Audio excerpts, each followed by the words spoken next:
to the Orlando Real Estate Buzz. I'm Brenden Rendo with the Homes in Orlando team at Next Home Neighborhood Realty. And Joe is on a plane right now, supposed to be getting home. So fortunately, he won't be joining us today.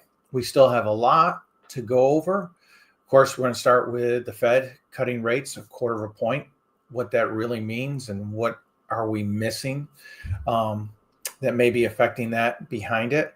And then some numbers in the economy that really should be warning signs about the residential market moving forward.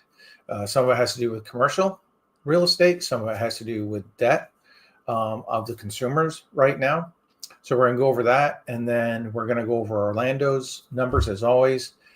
And just a absolutely dismal week for Orlando home sales. So let's get into it, and welcome to the Orlando Real Estate Buzz.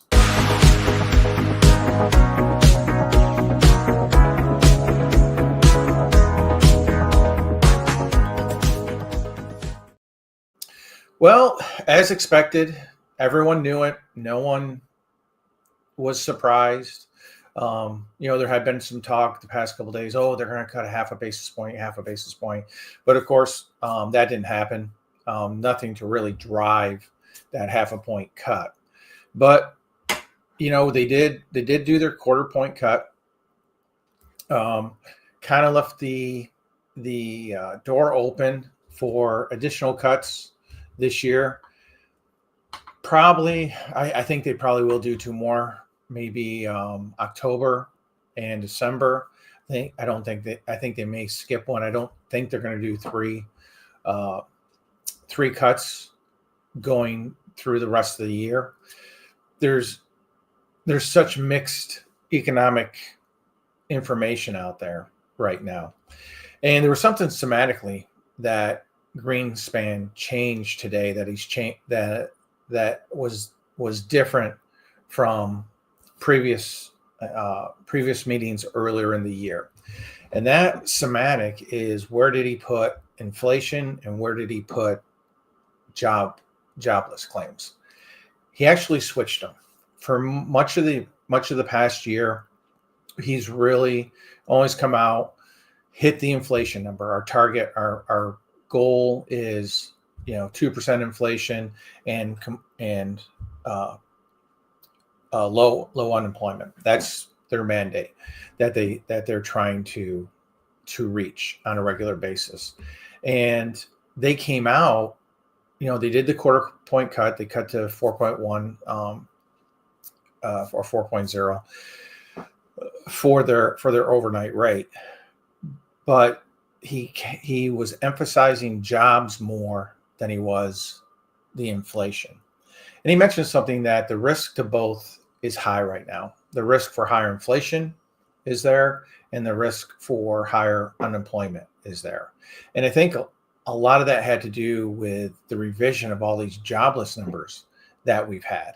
The revision of the removal of 911,000 jobs from March of 2024 to March of 2025. You think about it, if he had had those numbers earlier, would they have done the cut earlier? I think they would have. I do think they would have.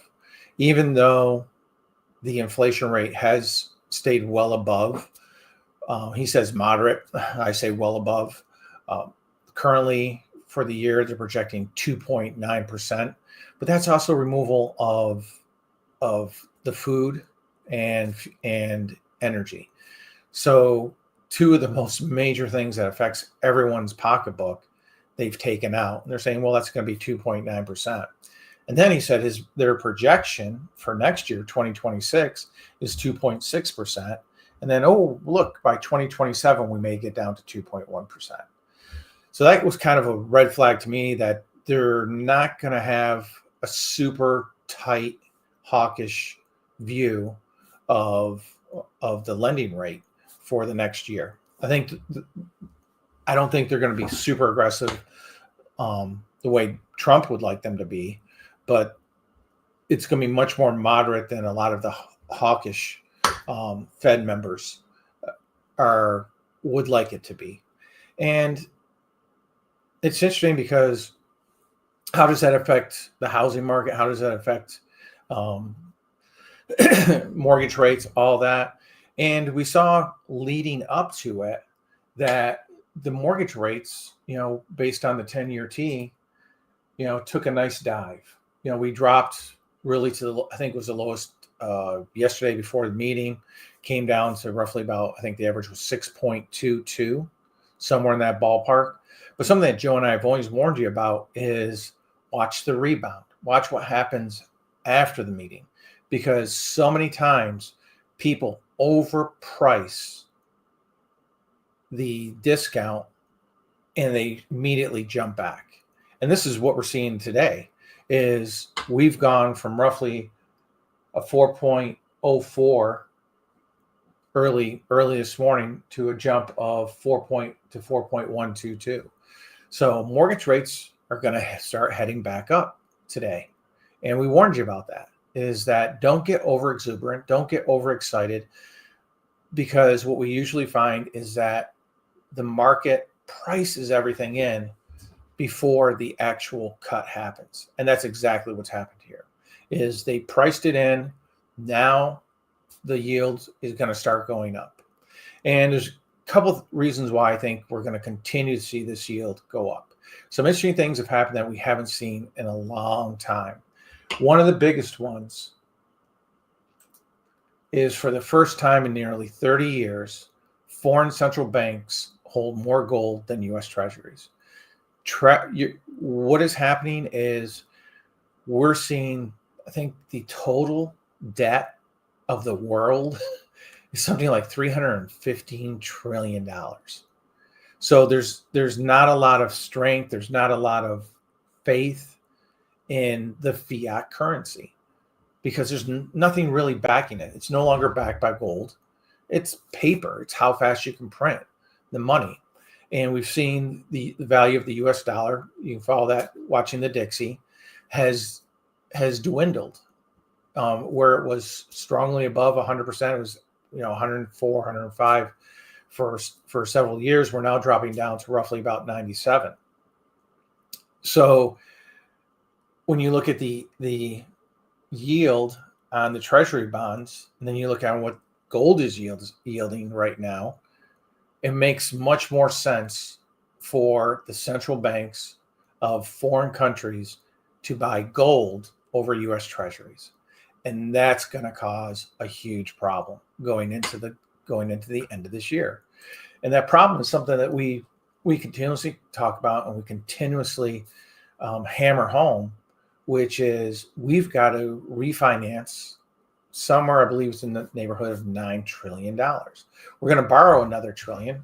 We still have October, November, and December, and most of September, or December, and most of September, that the government is going to be borrowing another $1 trillion.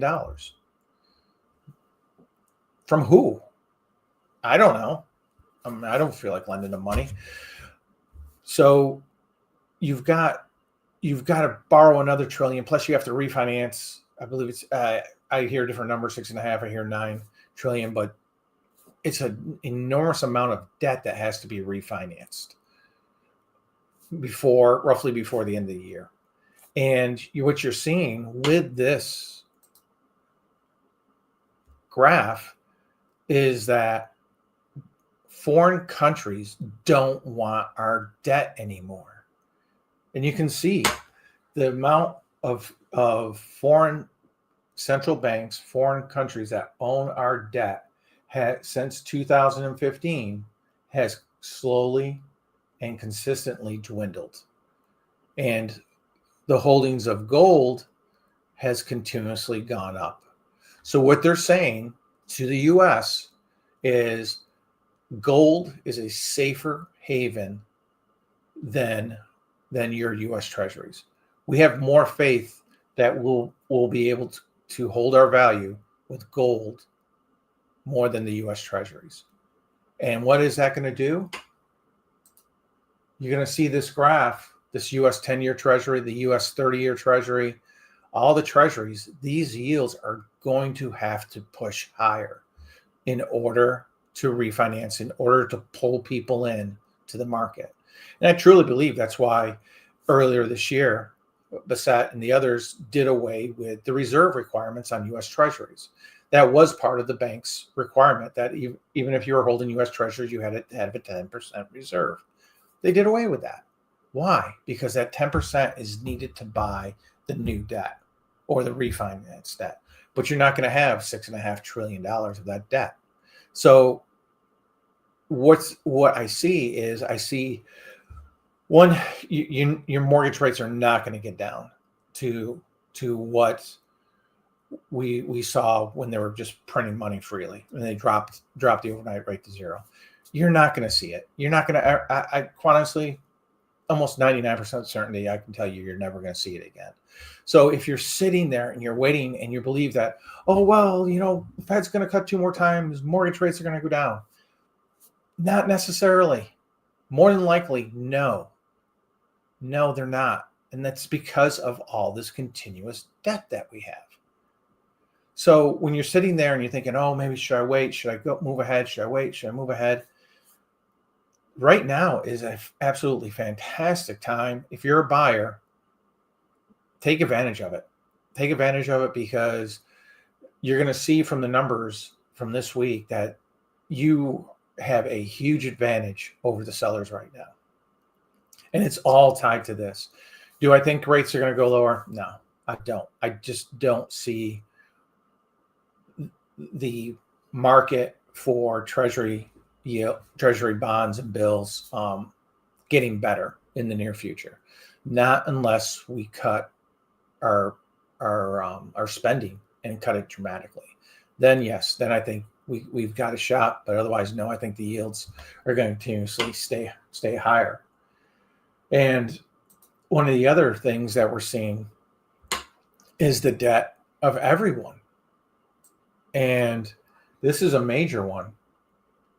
Commercial mortgage delinquencies have now surpassed 2008 during the financial crisis peak.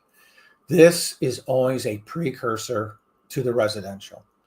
The commercial market usually runs about a year and a half ahead of of residential real estate. So when you started to see all the store vacancies, all the for lease, the stopping of commercial properties being built, that was an early signal back in 2005 that holy cow, something big is coming down the horizon. And the residential market trails commercial usually by about 12 to 18 months. So that is a big warning sign that the housing market may be in for an even bigger correction than what we're going through right now. So you've got that. And then here's another concern, is that the average credit score just fell its fastest pace since the Great Recession. Why is that? Well, very simple. People aren't making their payments. People on their car loans, on their credit cards, on their student loans. That's been one of the biggest things. I've had 2 clients who we couldn't finance simply because they didn't make their student loan payments. Student loan payments started back up, I believe it was in February or March. They had not made a payment. They make payments on every single thing, and they didn't make the payments on the student loans. And they lost over 100 points in their credit score. And the student loan payments weren't a whole lot. I think one was $39, one was $40. But because they are delinquent on their student loans now, we could not get them a house. And we're going to be probably another 6 months to 8 months to be able to get them back up, to get the credit score. They're making their payments. They're getting back on time. But you've got to rebuild. Sometimes time is the only thing that helps credit scores. So you've got to look at all this. And then the national debt for credit cards right now, it has jumped to 1.21 trillion. Everyone's paying their bills with their credit cards. It's a systemic problem through our government, through the way we live. And at some point, it's going to crash. In Orlando right now, bankruptcies are at one of its highest levels in ages as well. So all this is factoring into what has now become a completely stale housing market for Orlando and for the rest of the country. I mean, it really has become extremely stagnant. It's because everyone's tapped. We're just tapped out. You go to reach into your pocket for five, go to the grocery store, and it's hard to walk out with 5 items under $30. And it's not just me, it's everyone it's affecting. So it's frustrating because you're looking down the road, and I see the rest of the year 2026 still being, for the housing market, stagnant. And how is everyone else reacting? Well, the builders in August pulled back their new home construction starts by nearly 8.5%. And then here's our sales for Orlando for the past week. This was shocking. These are actually the lowest sales numbers for the Orlando area this year. Bottomed out. I'm hoping this truly is the bottom for this year. Single family homes decreased to 339 sales during the week of September 7th. That is dismal. Plain out dismal. And what are we seeing? We're seeing the inventory decrease. Why? Sellers are just not going to sell their houses when the market is this slow. Have we seen a little uptick the past week since rates dropped a little bit? Yes. Was it major? Not really. When you look at the number of new mortgage applications that came across, more of it was refinance than it was home purchases. That's a red flag out there as well. Then we look at our condos. 74 condos. That is it. I mean, this market, if you're trying to sell a condo, you have really got to be willing to take a price cut, willing to swallow your pride and realize that if I want to sell it, I'm going to have to sell it what the real market bears due to the increased HOAs and due to the competition. And then the inventory decreased again. Then when we get into the monthly numbers, here it is, months of inventory, 6.14. And what do all the old school cards say? 6 months of inventory, that is a buyer's market. By definition, old school. And we see in the $1 million home area, they're sitting at roughly 9 months worth of inventory. And then our original list of sales price, we look at this every week. We're sitting just above 92%. So there's that 8% discount over what people originally list the price for. And that's what you're seeing. You're seeing price cut after price cut after price cut after price cut. And what are you seeing from builders? Incentive. So if you have the ability, it really is a good time to buy. It's a great time to buy. And just know that you're in the driver's seat. And if you don't like the deal, walk away. You've got the ability to walk away and say, no, that's not what I want. And they're going to call you. They're going to call back in 2 or 3 days, in a week. You can call back in a week, 2 weeks. 95% chance that house is still sitting on the market. Take advantage of it. It's the opportunities are there. Then our average days on market, 70 days. So this continues to stay high. And then here it is. We look at it, weekly sales graphically, and you can kind of see it right here. It just kind of is a straight downward since June, straight downward path, absolute straight downward path. And we're going into months that generally aren't higher sales months, October, November. December usually peaks a little bit, simply because a lot of people like to do things before the end of the year. But no, October, November, usually steady, but not blowout months. People are back to work. People, you've got schools in session. People don't necessarily like to move during that time frame.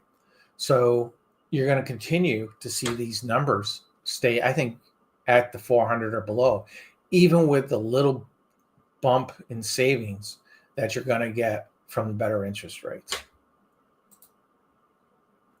Then our total actives, here you go, decreasing slowly but surely. And that's, quite honestly, that's typical this time of year, but it's still, a lot of it is frustration from sellers just don't want to have their houses on the market anymore. Then this is a concern. This I have been watching is our short sale numbers are starting to blow up. We went up again this past week from 69 to 79 homes with short sales. And this number, I think over the next year, we're going to see this just continuously to increase. That's because we're getting to that point where people, even though they've been in their homes for 2 or 3 years, have to move. And with the market softening, they don't have the increase in the equity to cover the cost. They've took out either 3% down FHA, 3.5% down FHA, maybe a 3% down conventional, or even I've unfortunately had to do 2 VAs where they were 100% financing, and there was just no money there to cover all the costs of selling. Plus, the values had come down because they were in newer communities. So that's a big concern. I expect that to continue to grow. Then here we are looking at the condos, months of inventory. What that means, if we sold every property, it would take 13 months at the current sales rate. 13 months. That's huge. That is a complete buyer's market. And you're starting to see the prices just absolutely crash in the condo area. And I think it's probably going to be anywhere from probably about a 30 to 35% correction in the condo market. And then here you are in the 500 to $1 million. 24 months. 24 months of inventory right now. That is humongous. Average days on market, 102. So even with the Fed cutting rates, mortgage rates coming down a little bit, is it enough to spark the housing market at this time? I don't think so. I don't think we're going to get the bump that everyone thinks we're going to get. All the people out there, oh yeah, the Fed's cut the rate cord. Oh my gosh. If that's what you're looking for your savior in purchasing a house, totally wrong. Totally wrong. It's not the way to approach it. And you've got to budget. You've got to be willing to make some sacrifices, be willing to get your credit scores up. The higher the credit score, the better the rate you get, and stay within your means. There are opportunities out there, and you really don't even have to look that far anymore. So as a buyer, take full advantage. As a seller, set your goals realistically. If you're up 50% from when you bought the house in 2017 and you have to settle with a 45% profit, it's okay. It's all right. You'll be fine. I know house prices have gone up, but still think you're going to be better off, with settling with 1%, 2% less than having to try and push it and sit on that for a while. So I know it's kind of a pessimistic discussion today, but I want to be real with the numbers. No fluff, no bullshit, no crap. That really bugs me when you see people out there just pushing stuff that is falsehoods in a lot of way. And owning a home is still the American dream, and I want to help as many people achieve it as possible. But sometimes it takes a plan. Quite honestly, I think it always takes a plan. you need to know exactly where you sit and exactly how to get there. And that's what Joe and I both try and do with all of our clients. So if you ever have any questions, ever want to know why are they doing this? Why are they doing that? Reach out. Always feel free to just, give us a call, hit us up on YouTube, Instagram, wherever it is. We're here to help. We're here to make home ownership a reality for you and for everyone else. So thank you. We appreciate you joining us today, and have a blessed week. And we'll see you again next Thursday on the Orlando Real Estate Buzz. Please like, subscribe, and join us every week. Bye-bye.